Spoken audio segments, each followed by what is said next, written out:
right, folks, today we are talking about our favorite college football future bets, win totals, conference championship odds, some more KU stuff with our friends at DraftKings. So tune in. You are listening to KC Sports Network, the #1 podcast network for today's Kansas City sports fans. With former players from your favorite teams, informed perspectives, and former insiders, this is the place for you. KC Sports Network is proudly presented by Emprise Bank, your partner in possible.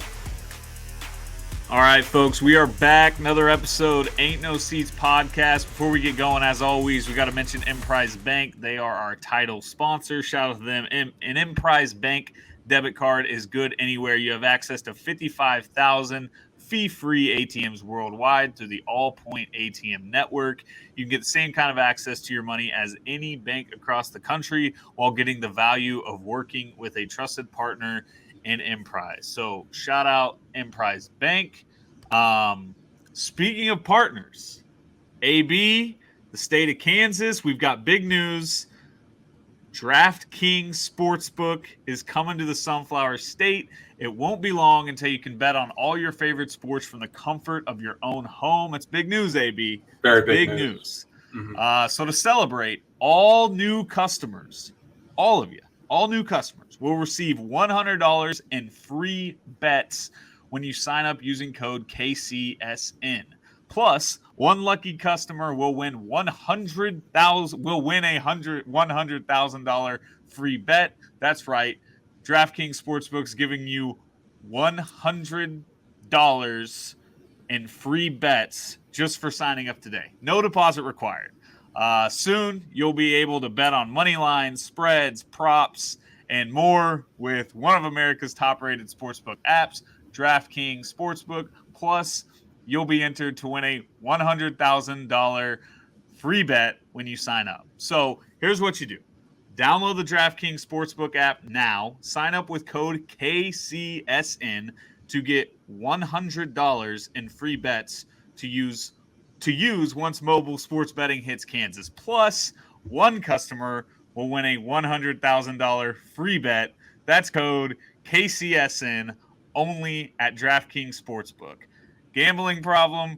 Getting help is your best bet. Call 1-800-522-4700. 21 plus.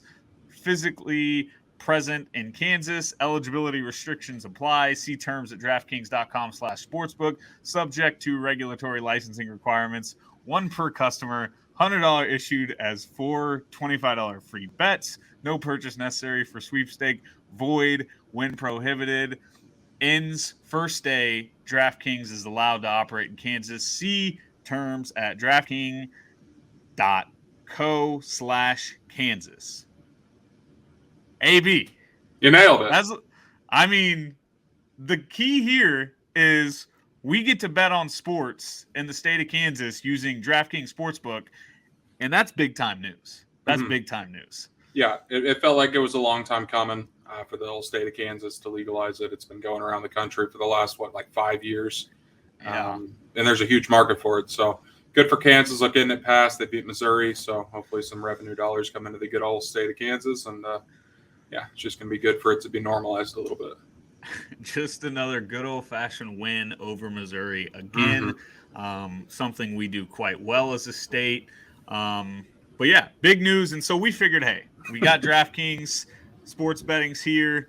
Shout out to Missouri fan Tucker. He did not like that comment. But, Tucker, you know what? Kansas has sports betting. And you can place your bet DraftKings Sportsbook. Whew, let's get into it, though. We decided we've got it. We've got gambling. We used to do our gambling segments back in the day. Let's do it again. I want to talk gambling today. I want to talk college football futures, Kansas football futures, Big 12 futures. You've got some over-unders for us. So I want to start, which we've talked about, KU's over-under at 2.5. We probably beat it in. We've talked about it a ton. But we got to start there. Do we still feel – I feel really good. I'm starting to feel really good about the 2.5. Everything I'm reading, just the sense, the buzz with the program, things seem good.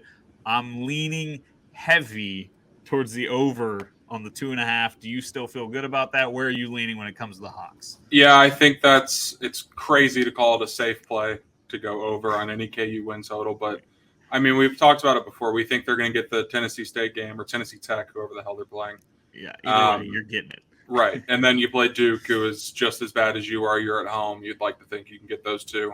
And with what we saw last year and what we tend to see most years with KU, even when they suck, win-loss wise, they still find a way to hang around in a couple games. And I think Lance and his staff are good enough that those close games, you just trust on one of them flip into a win.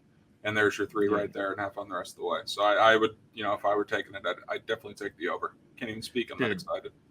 That's where I'm at. You sit down and you think about the trajectory of last season and the way this team just improved in all areas. Like, it was the most improvement we've seen in a single Kansas football season in a long time. You think about the fact that now we've got a whole off season, we've got a full another season. Like, this team's gonna find their way into some wins. I think a few months ago, me and you sat down and we were like, it's so hard to predict KU to get 3-4 wins, but I don't know. I'm not saying we're for sure getting 4 or 5 wins, but I'm definitely over the last couple months just talking myself into being a little more confident that we're just going to compete in enough games to where a couple are going to go our way. And all of a sudden, I think we could be looking at the end of the season with four wins, and you're heading into next year with like the most expectations heading into a KU football season in a long time. So I think we're both in agreement that 2.5, it has to happen, because if it doesn't, it's meltdown city, right? Mm-hmm. But I mean, I guess last year we only won 2 games, right? And we have some confidence. So I guess it really just depends on how the games go, but you'd like to see them build on what they did last year. And especially with the non-con the way it is, you'd think you have 2 wins. So we can hope. Okay. So what about the rest of the Big 12? So we've talked a lot about, KU's improving. Our staff's good. We've got Jalen back. We've got a great running back crew. But the problem has been the Big 12 is still the Big 12. OU, crazy offseason for them.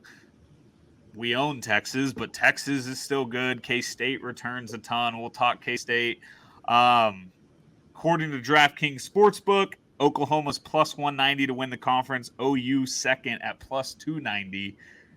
If you're a betting man, Texas plus 290, right?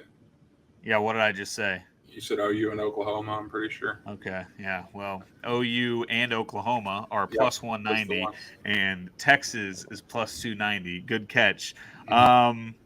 I don't know. Am I crazy? I feel like I'm kind of having some doubts with Venables. Maybe OU's just a well-oiled machine, and they're going to do their thing, and they're going to continue to dominate the conference. But, if there were ever a year where I was going to go bet on, an Oklahoma State or a Baylor, or even – we'll talk K-State, but even like them, isn't this year the year, or am I just wildly wrong on that? I would kind of agree. I wouldn't feel great about only taking less than plus 200 on OU to win it with all the turnover they had, but I don't know. They still have enough talent. They still recruit well enough. Obviously, they had a lot of turnover, so I don't think they're going to be a playoff contending team like they usually are, but 9-3 probably gets them into the conference title game, and then you just got to win one game where you're probably the more talented team. Unless you play Texas, then it's just a rivalry game where you never know. But still, that's a lot of ifs, and I'm not laying plus 190 for that. I'd rather go a little bigger, a little juicier, maybe a little sleeper, just because I kind of see the Big 12 as being pretty open at the top. Yeah, it feels like it's just going to be every Saturday. It's going to be kind of chaotic. I feel like I don't know, could be wrong, but I feel like teams 1 through 1 through 5 are very, very close. I feel like they're gonna just be flip of the coin any week. But I don't know. If I'm betting money on Big 12 winner, I kind of like Oklahoma State. They got to do it, right? They're so due. Blew it last year, should have gone to the playoff last year, choked. It just feels like if this is a year Oklahoma State's going to do it, it's going to be now. But I don't know. What are you feeling? I don't really like that. I have their win total under written down as one because I just see 8 wins more likely than 9. But if I had to pick a sleeper, and we haven't even mentioned them today, but TCU 12-1. Just checked DraftKings half an hour ago. Like I said, I think the top of the Big 12 is just so wide open that they could backdoor into a Big 12 championship game. They recruit pretty well. They do have new coaching staff, but that can be good or bad. You never know. Some people are saying that locker room kind of quit on Patterson toward the end of last year, and then thinking that there's going to be a little rejuicing of the senses in there. So TCU 12-1 just feels like good value because I feel like they're not that much worse than an Oklahoma State or a Baylor or a K-State even, who I think they're tied with odds.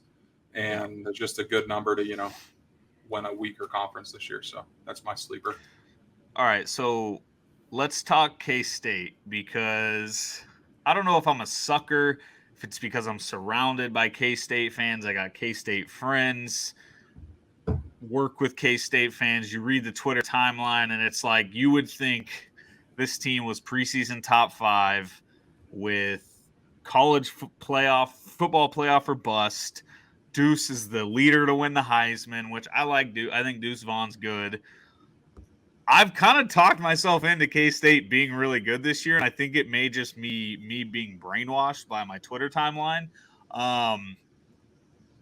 So honestly, if I bet Oklahoma State, my next bet would probably be K-State plus 1,200. And so I need you to talk me out of this one. I think over 6.5 wins is the lock for K-State. Like, this is where I'm at, baby. I'm so far brainwashed that I feel incredible about this team getting 7-8 wins.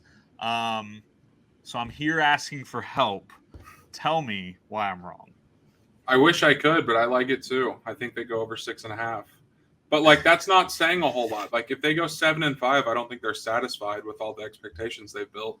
But that's over what they do every year. At the end of the day, they'll still be happy. That's just right. Kansas State football, baby. We're in the Texas Bowl for the 17th straight year.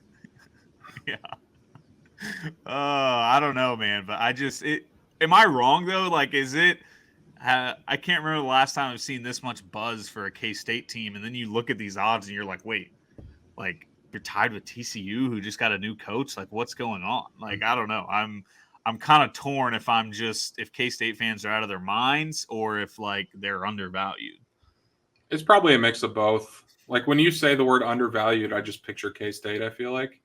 Because Vegas and like nationally perspective, like they don't view K-State as this awesome football program. It's breaking news. They're not, but they are above average and sometimes like very good. Get 10 wins.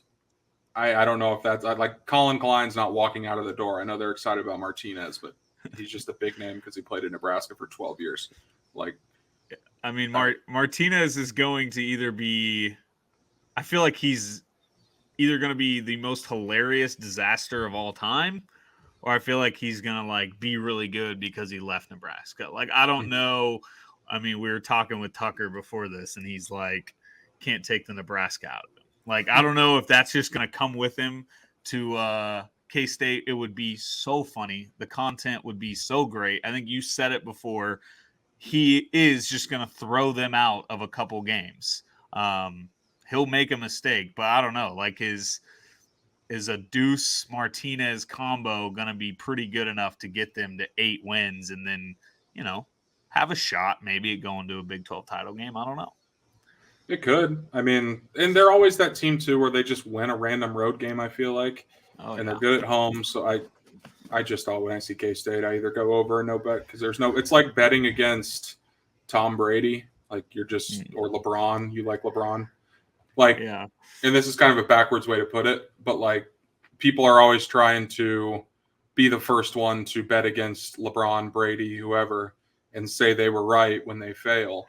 When K-State, I feel like people are trying to do the same thing, and they always just go over by a game or two and keep their momentum or whatever. I'm probably not making any sense trying to make that this is probably the best compliment ever given to the Kansas State sports program. Yeah, they're LeBron and Tom Brady. But I do get to what you're saying. It's like K-State is always, I think we can all agree, is kind of always undervalued. They're fairly disrespected just because of their in Manhattan, Kansas, and they're always kind of decent, but never good enough to like remember them for years and years in a row.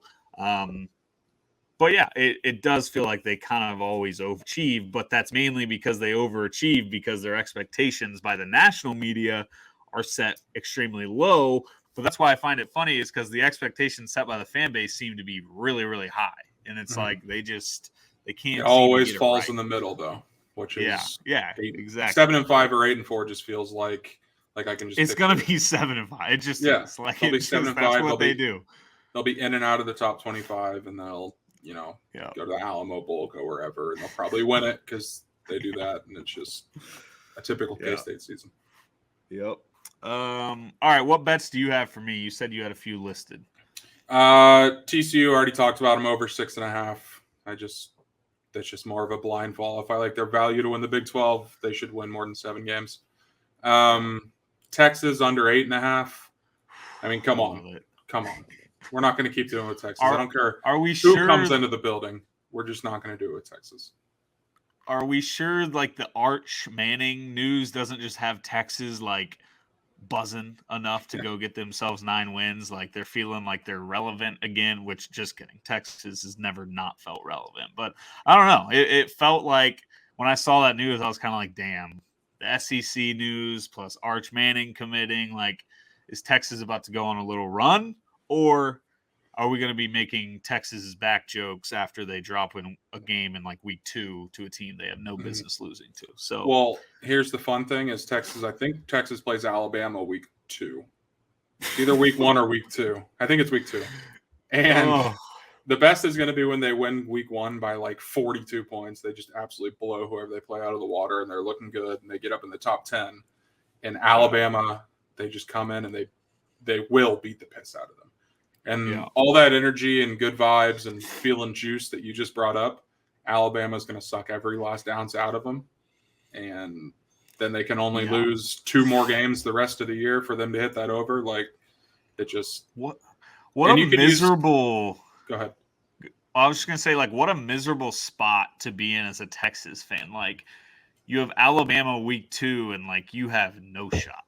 None. Like, that's like if KU basketball had a Duke or Kentucky on our schedule and we were just like, well, that's a loss. Like that would just be a miserable feeling to feel like you have this elite program, but you've fallen so much lately that like you can't even convince yourself you're beating Alabama, which they might, but there's no shot they beat Alabama or even keep it within a touchdown. I don't know. It's going to be very funny. It'll be like they'll be up 10-7 at the end of the first quarter, and then at halftime it'll be 31-10. Like, it's just how it goes. Yeah, and that's no fault of their own. Alabama is awesome. And like, I would take their over 11 because I don't think they lose 2 games. So I think at worst you push, but they're probably going to go 12-0 this year. And they're going to win the title because Saban losing to his like young coach that he mentored or whatever, like, Saban's pissed. He's going to go on a tear. Alabama's going to go 12-0, and we're going to just move on to next year. That's how it'll go. We've seen this before. Depending on how the NFL draft order lines up, like if one of the number 1 or 2 teams already has a quarterback that they like going forward, Alabama's going to have the top 2 picks in the draft this year too. So like they're nasty. They're going to be so sick. Plus the motivation factor. That just feels like a 12-0 and then sweep through the playoffs, 15-0 title. So Ohio State has the second highest odds to win the title. Plus 300. Georgia's back. It's pretty much those 3 and then a big gap after that. Yeah, Clemson plus 1,000. Hey, shouts to my Oklahoma State plus 9,000. Maybe I should throw some money on there. Or one of your $25 free bets. You know what I kind of want to – I'm very much getting off subject here, but – well, not really, but I've been trying to think of like what's a gambling thing that I can do KU football related, like what just to kind of track. It'd be fun to just do the same thing every week. And this is boring, but like I kind of just want to bet the Hawks to cover every game this year. Am I insane? I don't hate it. I was going to say money line, but you're probably just going to lose money on that because they're going to be favored in 2 of those games that they're going to win. Yeah, money line, that would be I don't think that would work because No, I initially you would thought not about profit. that. Yeah. No, but I do think.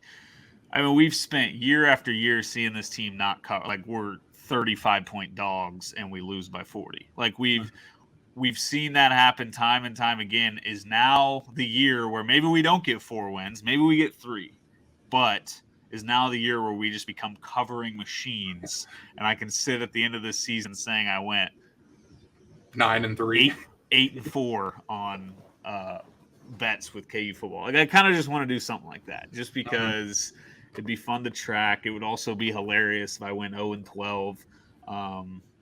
Not going to happen, but it could. So I don't know. Brainstorm that with me. Figure out if you have any other ideas we could do to just track as a pod, KU football wise, because I think the I Hawks like are it. coming. I mean, that's a good way to show progress, and like all the analytics and stuff still say KU's a sub 100 team. I think I saw 103 the other day. Yeah. So like the spreads are still going to be huge regardless. So you might as well dabble in it and pray that the staff keeps them in games. Yeah. Okay, you got anything else over underwise? Over under what? Notre Dame over 8.5. You like the young staff. I just, they've been so good. I know they get a lot of heat for losing in the playoff to Alabama. Like, sorry, but they're good. They're going to be a top 10 team. They can win 9 games. Like, their coaching staff just seems so cool. Like they're young, they're fun. It's such a difference from Brian Kelly. So it'll be interesting. I mean, you've seen that before where the young guy comes in and it like the culture turns in. It goes from like Brian Kelly was like the perfect Notre Dame coach where it's just kind of like boring, lame. They suck. Like they were easy to dislike. And now all of a sudden they have this like young former player or their offensive coordinator is really cool dude too. Like, I don't know, kind of like for the first time ever, I'm kind of like, I don't hate Notre Dame. It's weird, but I could also see it completely backfiring where they just have way too much fun and they just get trounced every week. I don't know, probably won't happen, but you're high on the new coaches this year. TCU, Notre Dame. I got to give my boy Nate a shout out. Let me find the exact text, but he basically said his lock was over 9 for Notre Dame. It was on a different book, so I don't want to give anything away, but 8.5, you can take that. Let me see what he said. Okay, so they have 8 cupcake games, and they have BYU, USC, Ohio State, and Clemson. They just got to win one of those. Maybe get a USC team getting too much hype, get beat by BYU. Maybe Clemson doesn't, grow as much as some people are expecting. You never know. So just bank on them getting one of those, one in their other 8, taking care of business. And they'll be fine. Don't hate it. Michigan over 9.5 too. Just go blue. I kind of hate that. Okay, I feel like the Michigan hype train is gonna like. I don't know. I like Michigan more than I like Ohio State. Like I always, how you never know who you're gonna cheer for in a team, but then you're watching the game and your conscience just kind of like leads you one way. I'm always headed like for whatever reason I like Michigan. I think it's the Harbaugh KU connection or whatever where we thought he was going to be our coach one day.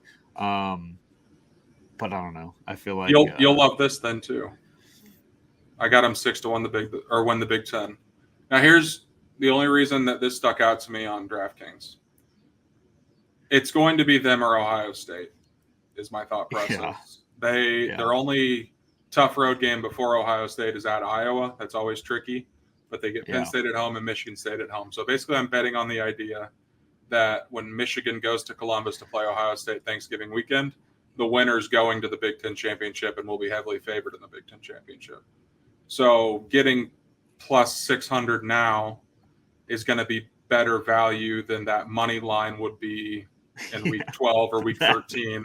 It's probably going to be like plus 240, plus 275, something like that. You're getting 2.5 times the value if you take it now. So that's just really, value. It's just value. It's value, I love talking yourself into like we've all done it where it could be a bet that's like probably going to lose, which I'm not saying your bet's going to lose, but but you'll talk yourself into like, well, hey, the numbers make sense to where if this bet wins, it's a great value. And it's just like, yeah, but it's not going to win. But I think it's Michigan. Anything can happen. Right. They could just ride the momentum and go back to back. So don't hate it. It'll be fun to track. You got anything else gambling wise? I was going to get to some listener questions from Twitter. We got a few interesting ones. No, NFL Bears under, just because they're not going to win 7 games, but that's it. Bears, they're so bad. You're not in on Justin Fields? I could be in on Justin Fields, but everyone else, his number 1 receiver is Byron Pringle. His offensive line is me, you, and Braden. Their defense, Roquan's about to get traded because he's sick of it. So they're going to trade their second best player after already trading their first and third best players. Like it's just not going to work. And 7's a lot of games to win. Sneaky. That is. I don't know. It just seems like a high number for them. And that does seem high. I wonder why that is. Whatever. I don't know enough about the Bears to contemplate how many wins they're going to have this year. All right, here's a question. KU goes 5-7 this year if blank. Jalen Daniels stays healthy and looks as competent as he did for the second half of last year. I think that's a fairly basic question, but basic answer to the question. Exactly. I thought about that, and I was like, but even if Jalen Daniels stays healthy and plays as good as he was last year, do we get 5 wins, or do we does it have to come from somewhere else? Does it have to be defense, or does it have to be O-line, or does it initially right off the bat, I read that tweet and I'm like, yeah, Jalen Daniels has to be a star. Our running game's got to be really good. But then I'm kind of like, well, maybe that's not the case because we've seen a program with Khalil Herbert and Puka Williams and Carter Stanley playing good still struggle. So it feels like for us to truly start to become a legit 5-7 team, like we've got to just figure it out up front or even defensively. I don't know. Like that's where I'm worried we're going to see really good results from Jalen Daniels and the running game, but then we're going to be pissed because some other facet of our team is really, really bad. And I think that's what's hurt us in the past. So I don't know. I don't know what that area is quite yet, but I'm worried it's going to be like a glaring thing that in week 4, we're sitting on this podcast being like, holy shit, our D-line sucks, our O-line sucks, or like what, I don't know. So we'll see. I think it's got to be the defense too, though. All those transfers they brought in that should start day 1, like you got to hope that the name of the school that they were at before isn't just a mirage like we've been through before with Notre Dame quarterbacks and things like that. But they got to come in and produce and play and actually show improvement on the defense because, like you said, this team go out and score 30 points a game and lose 45-31 every single week and cover half your spreads. Yeah, and it won't even be very fun. So I think back to that Texas game we won, just a hilarious game. We could not stop them. No. They were scoring. They scored twice in a minute and a half at the end of the game. Oh, and so it's like you remember the good part about us winning, but then you're like, oh my God, we were still just they would have 70 yards to go, and it was like, well, they'll score in 2 plays here. There was just we had accepted by that fourth quarter of that game that it was just find a way to score in 3 or 4 plays. That's your only shot. So worked, but it's bold strategy moving forward. So I think obviously to answer that question, we can't go 5-7 if Jalen Daniels is not really good. But just because Jalen Daniels is good doesn't mean this team will go 5-7. We've got to have a competent defense, and we've got to start to see just Lance's overall system start to work, I think, for us to go 5-7. Because we've talked about it. Getting to 5 wins is freaking hard. The Big 12 is good. So we'll see. On kind of the same subject, this tweet was more of a future tweet, but how many years do you think until we are a middle of the road Big 12 program, or is it even possible at this point? It's possible. That's so sad. It's very possible, and it will happen. We're not going to be – I refuse to accept this, AB. I'm 28 years old. We're not going to be 40 years old, and the Hawks have still not cracked the top 6 of the Big 12. If that happens, can you imagine the amount of football games we had watched, the amount of tailgates we'd been to over the last 15 years leading up to that? More than that. That's 12 years away. It would have been 20 years leading up to that. we've got it. We're gonna get there. Like I don't know how many years away. I don't know what you. I mean, what do you think the realignment stuff's gonna do? That's gotta kind of help us in a way. If like the Big 12 holds true with the teams we're adding, and you just lose Texas and OU, like I feel like that'll maybe not, because Texas is like a auto win on my schedule for us. But like I don't know. I feel like the teams we're bringing in gives us a shot to maybe get a few more wins, depending on how things go with their transition. Mm-hmm. Probably, yeah. But like even the teams they're bringing in are all pretty damn good. Like BYU's always good. Since he just went to the playoff, UCF's had awesome years the last decade. I can't even think of the fourth team right now. Who was it? Why can't I think? Houston. Oh yeah, Houston. Yeah, I heard someone say that Houston's got a shot to go undefeated this year. So that's sick. Really glad we scheduled them. What a schedule. Yeah. But like you're losing Oklahoma, who's always at the top, and you're losing Texas, who's always one of the more talented teams, even if we beat them every once in a while. So I guess probably less top heavy and more like depth in the middle, and they'll probably all sneak up and win a conference title in the next 2 decades. But yeah, but those are the kinds of games where if we keep showing improvement and building it up, like if we play, I don't know, TCU, for example, the way that we played Oklahoma, we probably beat TCU or BYU or UCF, where we still needed like 3 more things to happen to beat Oklahoma that day, because they're just like that much on a different level than a lot of the other teams coming in. I still can't believe that play. Yeah, it was sickening.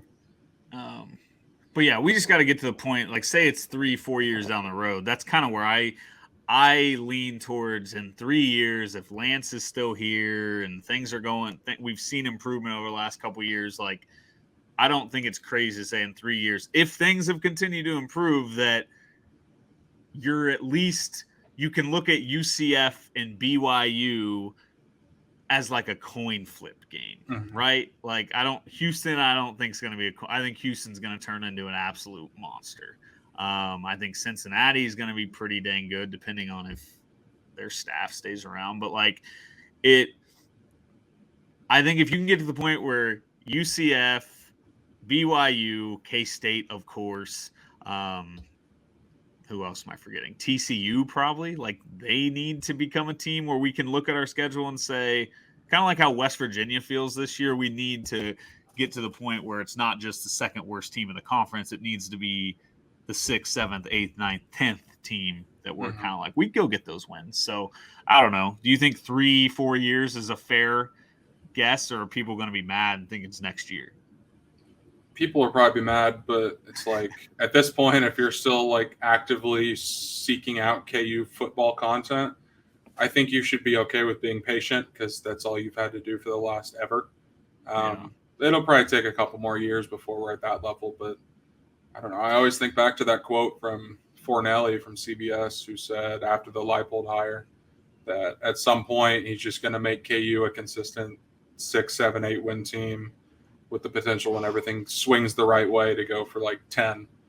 And that sounds a lot like K-State, but shit, I would do a lot of things for K-State's football program parlayed with our basketball program. So like, it just be patient. It's not going to come immediately, but I think hopefully in 3 weeks or so, we'll be able to get a clear picture on the progress that's still growing. And God, I can't imagine just a season where you can count on 6-7 wins with basketball season right around the corner. Like it really would be incredible. We wouldn't quite be like Ohio State. I'm just trying to think of who are the best duos, basketball, football. Ohio State. Michigan lately. Michigan's really good. Bama, but like they're like not a top tier basketball, but they do well enough to be a 6 seed in the tournament and go out and win a national championship. Their fans can be invested all season long in both sports. Like that's what we're invested, but like by the end of a lot of KU football seasons, it's just kind of like a joke. Whereas like I just want it to be like I want to be heavily bought in November come for college football. So this is a random question about the potential of us being good at some point down the line. Do you think that would make – I know there seems like there's an obvious answer, but I want to ask. Do Do you think the tailgates would be more or less fun if we were expecting to win 8 games in a season? Well, we're gonna get old at one point. Sure, but say it happened this year. No, not that. I think more fun because if this year. Well, that's why I changed my mind on this year. Yeah. Okay. So it would just the first year we're relevant again. The tailgates will be so fun because our stupid brains will still be wired to just like drink aggressively before the game, but we'll also have the excitement of being good. Like think about, we joke about this freaking game every year. Think about the K-State game from a few years ago where that tailgate was incredible. People were everywhere. We genuinely talked ourselves into winning the game. And like to think if that could become a weekly reality, that'd be very fun. But I see what you're saying. Eventually, if we get to the point where it's like 7, 8, 9 wins is your goal, then I think the tailgates almost become like stressful. Like I think about before a big 12 Monday game in basketball, like I'm just nervous. Like I'm not trying to party. I'm like locked in, convincing myself of every scenario of that what's going to happen over the next 40 minutes. So like I do think you reach a point, which I don't know, the people in the South, the SEC, they don't seem to have that problem, but I do think I would reach a point where I'd be like so stressed now about the outcome that I would care less about like videoing you chug off against James, but who knows? Good question. Interesting. I know we're on the Twitter Q&A, but I have a question for you. Are those allowed? Yes. I'm probably done with Twitter Q&A. A hypothetical question here, and we can end on this. Would you rather KU football this season be 11-1 coming off a winning? I'm not saying this is possible. Just listen. Yeah. You can click either button. KU football be 11-1 going into the Big 12 championship game, 5th in the college football playoff rankings. If they win the Big 12 championship, they go to the playoff because number 4 just lost. Or you have this button on the right that Bronny James commits to Kansas to play basketball. I thought this was going to be such a better hypothetical. Like, I mean, I'm obviously taking KU football. Okay. Bronny James to the Hawks would be hilarious. Like, imagine if LeBron just like cancels his lifetime Nike deal and is like, I'm an Adidas guy because of the Hawks. But no, I'm going to spin zone your hypothetical and throw this question to you. Would you rather KU go 11-1 heading into the Big 12 championship game, or Kansas basketball just you get it no matter what, repeats as national champions? Like we're one of the only few teams in the last 30 years to repeat. Bill Self solidifies himself as maybe a top 5 coach of all time. We have the funnest 2-year stretch of basketball that any fan base has had in a long time. Or you can take your chances, KU 11-1. We're fresh off a national title in basketball. We're kind of on a honeymoon phase anyways. The other thing I didn't mention about basketball, it would be the biggest FU if we got like some punishment this year and then still managed to win the title. I don't know. I want to hear your answer before I give your answer. It's football to me. I don't think it's really that close. Like, I know winning back-to-back would be like a big suck my dick to the NCAA and everything. It'd be super cool. But I think back to we're very fortunate to root for teams that have gone to back-to-back championship games, with the Royals doing it and then the Chiefs doing it a couple years ago. Both times, the second year just wasn't as fun for me. And maybe for the Chiefs, it had to do with like COVID shutting the world down that entire fall. So like it just didn't feel like a normal season. But I'll say this till the day I die. The 2014 Royals run where they swept through the AL, went to the World Series, even though they lost, that run was more fun for me. And for the Chiefs, I couldn't have been more invested in a team than the team that won the Super Bowl. And then the year after, it just kind of felt like, yeah, I mean, we should be here. This is what we should be doing. Like, it just, I don't know. And neither of them won both times, so maybe that's not the perfect example, but I would like to think that the second time, part of the reason we're so pumped this year was because we've had 8 heartbreaking losses in the tournament since our last one. and it felt good to finally break through. But KU football, 11 wins. The only other time that happened, we still watch videos of that like monthly and talk about it all the time. And one of like the 5 things we say to K-State or Mizzou fans is, we won the Orange Bowl that year, you didn't. Like, fuck off. So it's football by a mile for me in that one. I agree. It's football. I don't know if it's by a mile just because, I don't think. I mean, if you have a national championship on a platter, I think you take it. But we're fresh off one. What if I changed it? No, I mean, your point would still say the same. I think I'm taking football. I'm still taking football. But, I don't know. I'm trying to see it from the other side. It has to be football. We can't. If you offer us 11-1, you have to take it. I don't know. I would feel almost. What if we go to the Big 12 championship, lose by 40, and you're like, but still, we went 11-2, and we're playing go to the big time bowl. We go to the Cotton Bowl and eat, I don't know, whoever. I just don't. Yeah, it's hilarious that we've spent this much time thinking about it. I really thought that was going to be your hypothetical, and then you threw Bronny James going to Kansas on me. So, do you have thoughts on Bronny? I keep hitting the table. My computer's going everywhere. I've got a new take that LeBron now realizes he has to play till he's like 50 so that he can play with Bryce, because Bryce is actually going to be better than Bronny. I didn't even know he existed. He's like 6'6" now. He just got his first offer. He's like way more, like he's got the height. If he gets the frame, if he fills out, we got another 20 years. I'm just kidding. I think Bronny's better than Bryce, but who knows? We'll see. Bronny's going to be a disaster. And this isn't anything against the kid, but wherever he goes, it's just going to be a disaster, right? Why would he go to college? I don't get it. I don't really either, and I don't know why a college would go after him. He's not staying more than 1 year. He's just not. And I get the money side of it, the promo side of it, but as far as a coaching staff doing it, I just guys go after one and done guys all the time. I think he's not a one and done guy. He is, but he could be. I mean, he could be. If his name was Christian Brown, we wouldn't be saying he's a one and done guy. Yeah, but I still think there's a big step Bronny James is going to take. I still feel like he's becoming bigger. He's getting bigger. He's getting more athletic. He's getting more explosive. I just feel like you have to recruit Bronny James. And yeah, I mean, like you said, it's from an NIL standpoint and just from a promotion standpoint, you got to do it. But I have a feeling it's going to be I don't know. I'm so glad Coach K's gone from Duke, because he would have definitely gone to Duke, and it would have been the most insufferable thing ever. Did you see the list of teams that is reportedly in the lead? I mean, it makes Oregon and Memphis. It's those that's what I was going to say. It's going to be.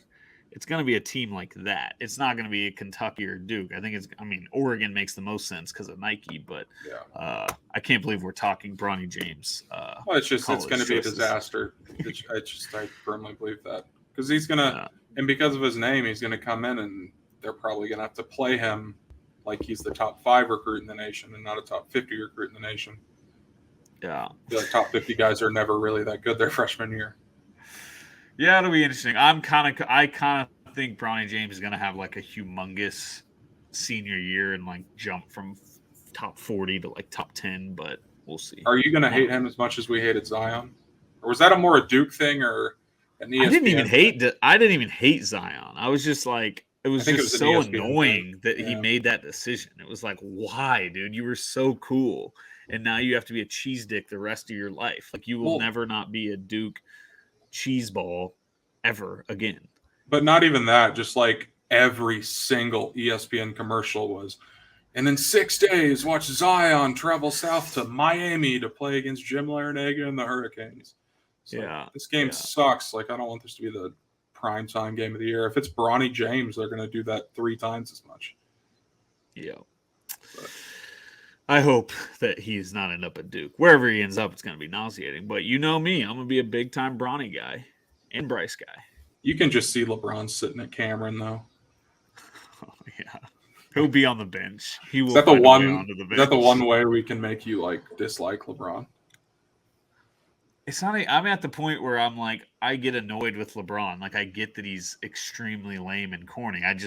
It frustrates me that he's the best basketball player of all time, and people act like it's not even like MJ won 6. It's just we're not getting into MJ LeBron, but like it just bothers me that this man has somehow become, I don't know, he's done enough to be called the GOAT, and people just won't give it to him. It bothers me.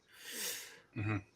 Let's wrap this up. We're off the rails. This is a y'all. Kansas basketball podcast. So thank you all for listening. By the way, we're rocking Charlie Hustle again. That was kind of sick. People Unplanned. forget. Really? People forget national champions, the Hawks, and shout out Charlie Hustle. That's it. We'll be back next week. Probably talk more football. And we're close, AB. We are close to being back at the booth. We'll see you next week. Rock Chalk.